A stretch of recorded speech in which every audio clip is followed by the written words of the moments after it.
Right, let's see what this castle has waiting for us. Ah, so the Citadel of Trials. We have to go through this if we want to upgrade our crew. That certainly explains why the raw footage looks so long.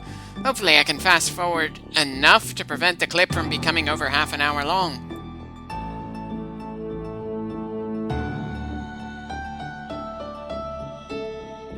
Well, courage and your fighting ability. Thankfully, we have plenty of healing items, so we should be able to fight for a damn long time. Though part of me feels like being this prepared for hell kind of undermines the whole courage thing. After all, courage is pushing forward despite being afraid. And I don't think there's going to be all that much fear on my part. Just annoyance as I try to figure out the map I've got and go where we actually need to go. Especially since the maze is a teleporter maze. Good God, did this dungeon inspire the teleporter bullshit in Pokemon Red and Blue? Though now I have the mental image of Sabrina, the psychic gym leader, being a bit of a Final Fantasy nut. Would she be the type to cosplay as a black mage or a white mage? Because I very much doubt she'd dress up as one of the physical warriors in this game, considering she probably gets annoyed by the fighting gym just next to hers. Part of me wants to say I should probably be more focused on what's going on right now than try to kill time talking about a game character from a completely unrelated franchise enjoying Final Fantasy 1. But it doesn't really feel like there's all that much worth being scared of around here, at least not from the random encounters. Though maybe it's premature of me to say something like that, after all, we've only just walked in.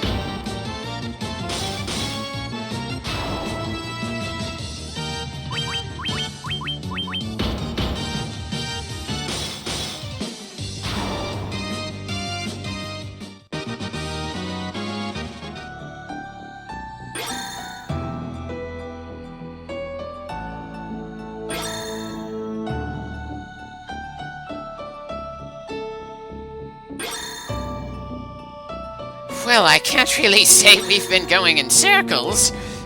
Not when we're dealing with teleporter bullshittery. Dear God, it's easy to lose track of where you are, and where you haven't been yet.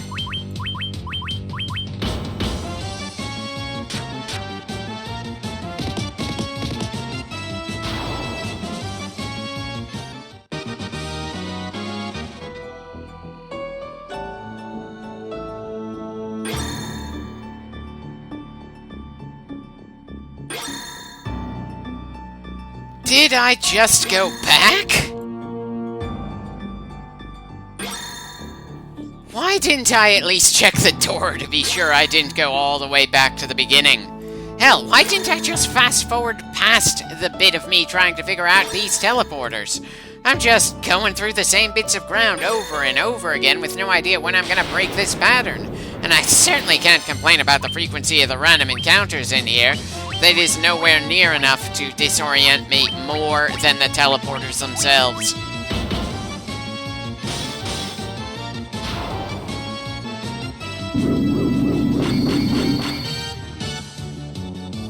It really feels like Tyson just has the absolute worst luck.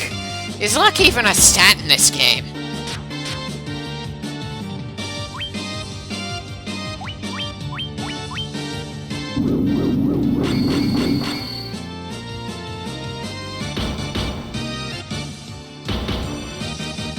Well, at least the Mind Flayers can't slap us all that hard. Hell, our mages are more physically adept than they are.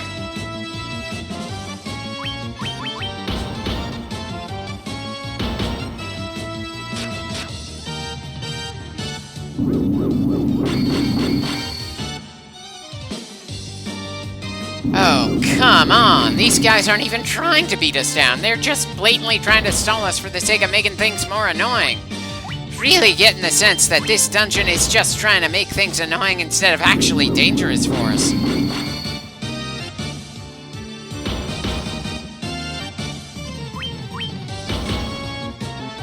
Wait, what? I call bullshit. I saw a 3 on that attack and Boromir had more than 500 health left. You mean to tell me that these bastards have a chance for an instant death slap, and the game doesn't label it so we'd, be appropriately cautious? Is it something that only happens when we're paralyzed? I know being stoned and then physically hit is horrific, but I suppose I deserved that since I was getting pretty cocky, considering how the few fights we'd been through in here went. You'd think I'd be a little more on edge since we're 22 clips in, but to be fair, we're doing pretty well so far. Not once have I gone through a full party death, and the only footage I skipped over is of me going to a bonus dungeon accidentally and not figuring out a way to leave it.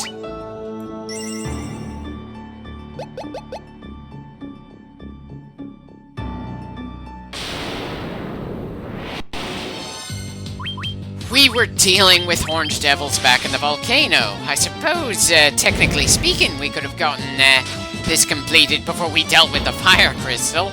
But again, I'm not getting much of a sense that our courage is being tested here. There's nothing that's making me go, oh shit, other than the whole teleporter puzzle thing.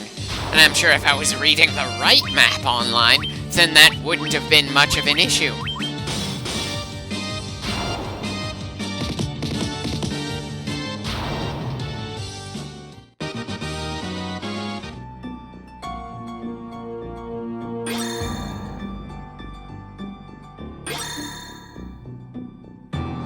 Is this somewhere new? Yeah, definitely something new if we're finding item boxes to open. And since this one is being guarded by a pair of clay golems, I'm assuming there's something important in there.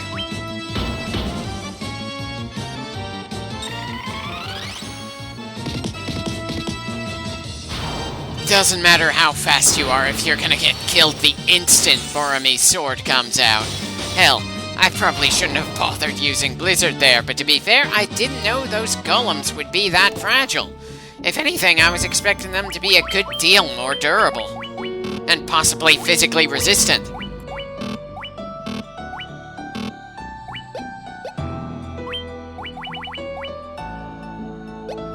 Wait, those gloves cast a magic if used?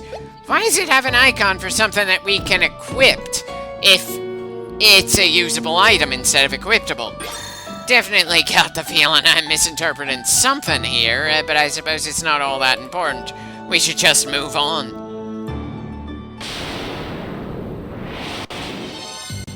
Well, that's a good number of mummies to deal with, and while they might be pretty fragile, it's still a pretty good excuse to pull out the multi-hit spells.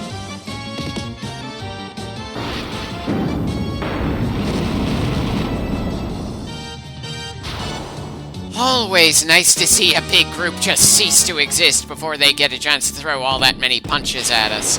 Though it kind of feels like the encounter rate is increased on this floor compared to the previous one.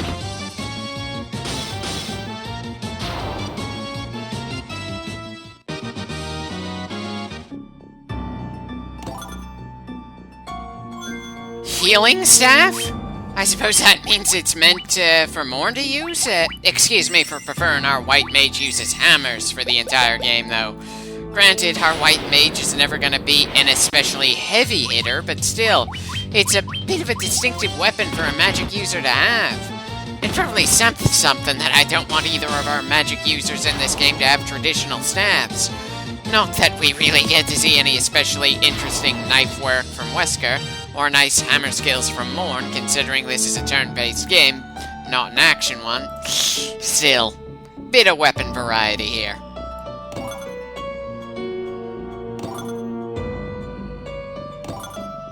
Okay, no fights while opening that set of chests. I appreciate that.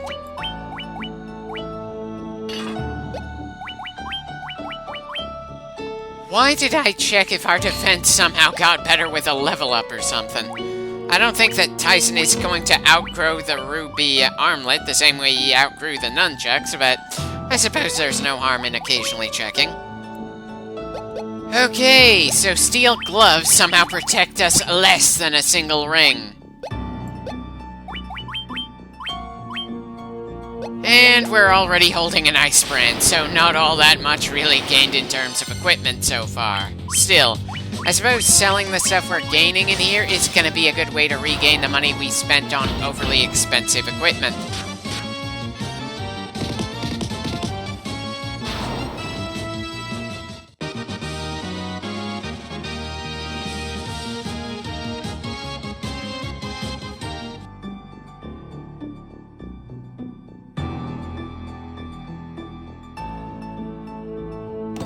I am never gonna get used to seeing chests that we haven't actually interacted with already being opened by the time we get there.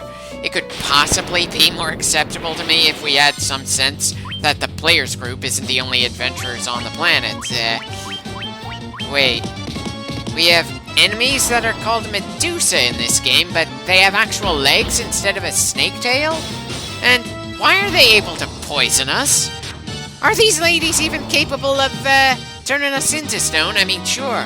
One of the defining features of Medusa in the stories with the snake-style hair, they do have that. Still, it just feels a bit odd that I've seen a few different supposed Medusas in different forms of fiction that only do the crazy hair thing, and not any of the other Gorgon traits. And this is the main item we came to this castle for. I was kind of expecting that to take longer. Guess there's some other reason for the raw footage being so long than just me taking a while to get through this dungeon. I suppose I was wrong to expect a boss fight of some kind at the end there, though we might have to fight somebody else important. Not that the random encounters in here were obscenely easy for us to deal with, but it wasn't anything all that noteworthy outside of the mind flayers that somehow managed to take down half our team out of nowhere.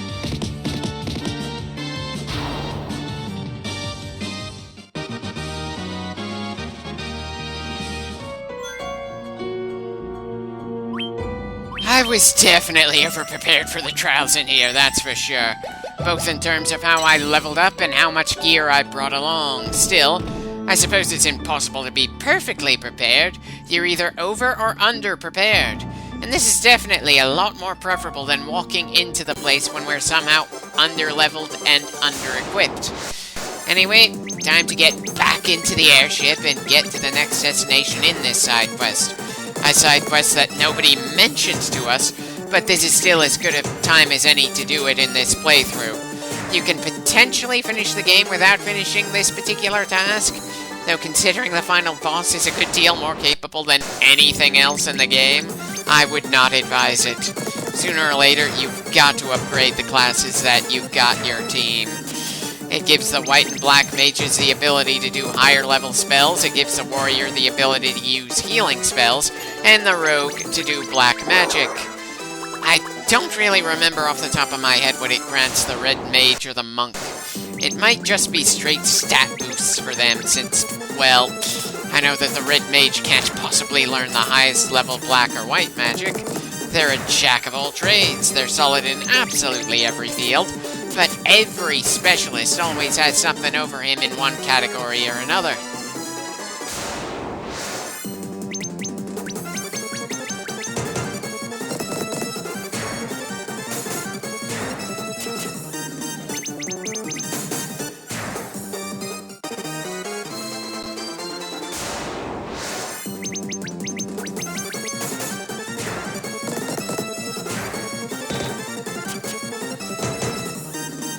I probably said this before, but I find it funny that the were-tiger just can't outpace the damage dealt to him by even our weakest blows.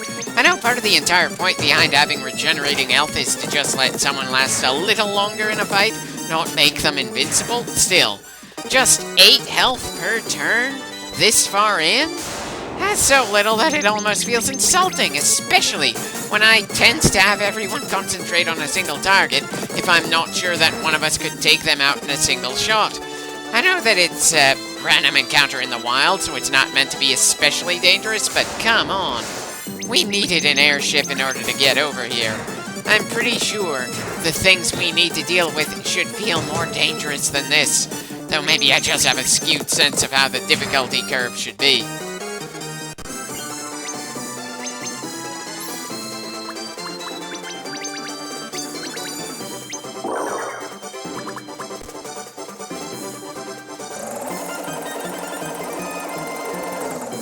Okay, there are a number of holes in the ground on these islands. I'm not checking the online map closely enough to tell which one is going to be the one we absolutely need to deal with to finish this quest.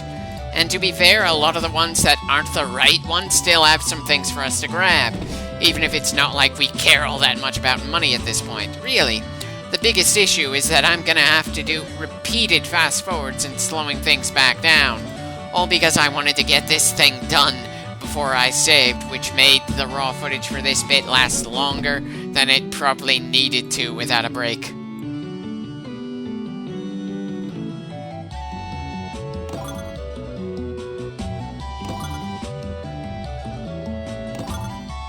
Part of me wants to say that stealing money right in front of a goddamn dragon should be a bigger sign of courage than entering an abandoned castle with a teleport puzzle. But then I suppose we've killed a number of dragons already so far, haven't we? Hell, we've killed some undead dragons.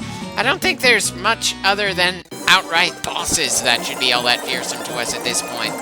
Understandable, since we're level 30 and have bought absolutely every bit of equipment we can use that the stores across the planet offer. All that's really left to buy other than constantly replenishing healing items are the spells that we're not allowed to access just yet, and maybe one fresh weapon?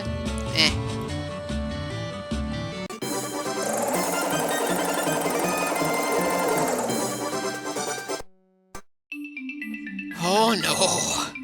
Oh no. This is the bonus dungeon I accidentally entered earlier in a scrapped bit of footage. I suppose there's no harm in talking to the elf that just happens to be here for some odd reason, but there's no way I'm going any deeper than this. There is no way back out without actually finishing that dungeon. We've got a world to save, and this place has absolutely nothing to do with that. If anything, the bonus dungeons are in many ways more dangerous than the actual dungeons of the original game.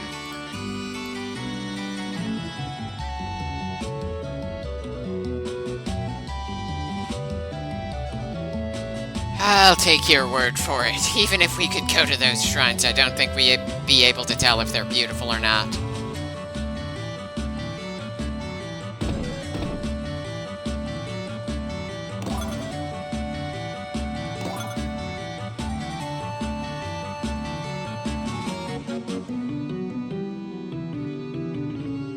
Then it's a good thing all our kills have been in self-defense, isn't it?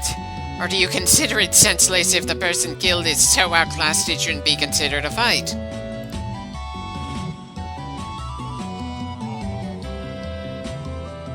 I don't suppose you can tell us where Bahamut is to save us some time here, can you?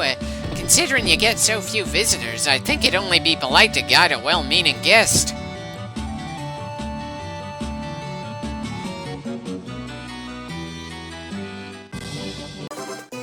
I have no clue why I re-entered the cave we just left. It's not like I forgot to grab something or talk to someone.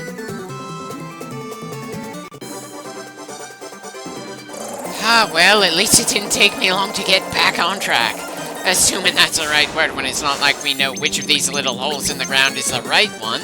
There's nothing to differentiate them other than their placement on the map, and again, this version of the game and the original did not have a handy mini-map to open to orient yourself like the Pixel Remaster does.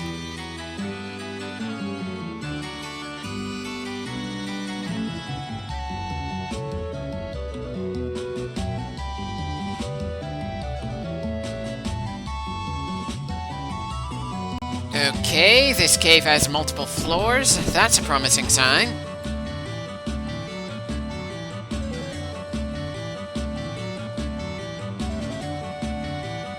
Oh yeah, this is definitely Bahamut's room. That's a lot of swords in the ground. It kinda makes me wish that the later incarnations of Bahamut were sword masters instead of just hyper-powerful dragons.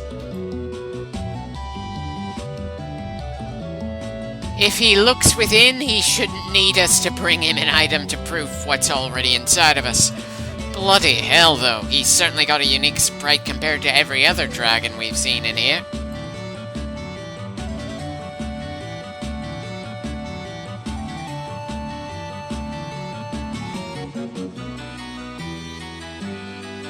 Really don't get why grabbing a rat's tail is a big sign of how courageous you are around here. For one thing, rats aren't exactly known as very fearsome monsters to deal with. Generally speaking, they're treated as minor rodents that could potentially spread rabies or the plague. For another thing, we didn't even gain that tail from the animal itself. The severed limb was just sitting in an item box at the end of a small dungeon. Hell, I was expecting us to have to fight against Bahamut there to prove our worth and all that. Ah, well, I suppose I should just be glad that we've gotten the class upgrades. I don't really think the capes that Boromir and Tyson gained are all that worth it, but I suppose they needed something to make them visually distinct from how they used to look. Considering they're both pretty mobile melee fighters, though, I just do not like the idea of them having something fresh to potentially trip over, like a frickin' cape. It's not like they're Batman and can use the cape to glide or anything. But I suppose capes do have some royal connotations, and it also kind of helps that Boromir gained a crown of some kind. So no, I kind of wish Tyson had a crown or maybe a championship belt. Morn seems to have taken off the hood so we can see some hair. I suppose that's another visual touch that's kind of good, given the sense that someone who is a bit withdrawn is more self-confident. As good as the visual sign of character growth is, though, it makes me kind of wish we actually got to see those characters interact with each other and have some measure of actual personality. Guess I'm just gonna have to wait until I get around to working on Final Fantasy IV before we see anything like that in this series.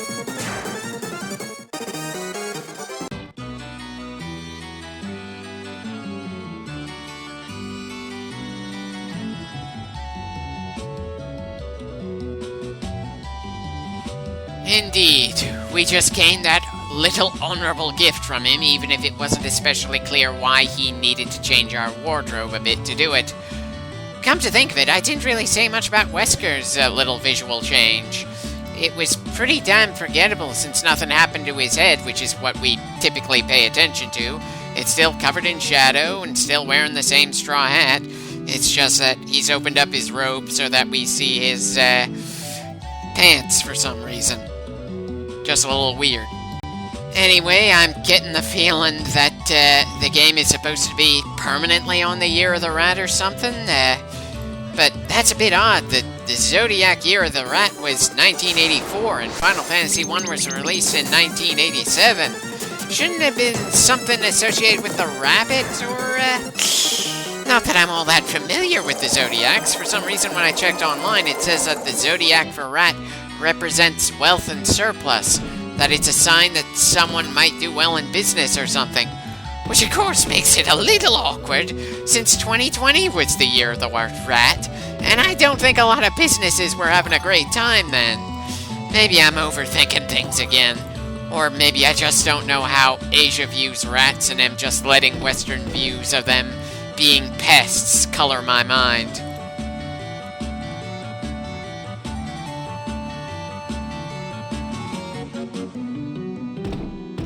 Guess that chest was linked to another chest. Well, it'd be a bit awkward to be afraid of yet another non-aggressive dragon considering how many we've seen in this clip.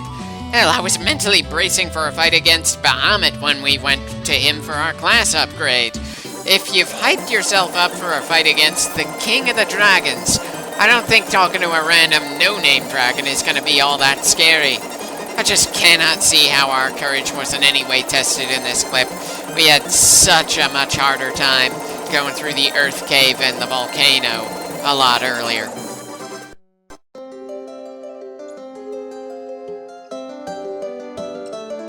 I could have sworn that going to the dancer throughout this game would give us hints of what to do next. Unfortunately, that was not a permanent role for her. It was just something they did for the early stage of the game. After that point, you're either buying a guide or stumbling onto things yourself. And some of the things in this game, I somehow doubt that people would find on their own. I certainly wouldn't be able to.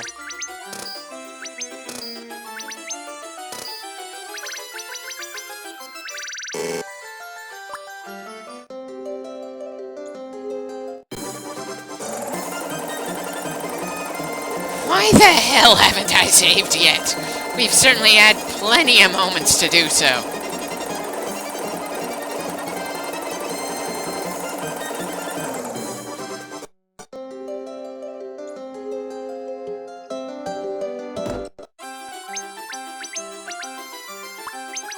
Still not able to get the level 7 spells even after going through the process of upgrading our classes. Excuse me for feeling annoyed by that. We've got more than enough money and should be able to just grab any of that to add to our repertoire. And speaking of annoying, if I wanted to teach Boromir some white magic, we'd have to go to the specific town that sold the specific spells and buy the older, weaker stuff fresh just for him. Excuse me for feeling like Morn should be able to tutor Boromir about the spells we already paid for. Ah, well, it wasn't a total waste of a trip since Wesker gained the cat claws. That's a nice upgrade from his knife.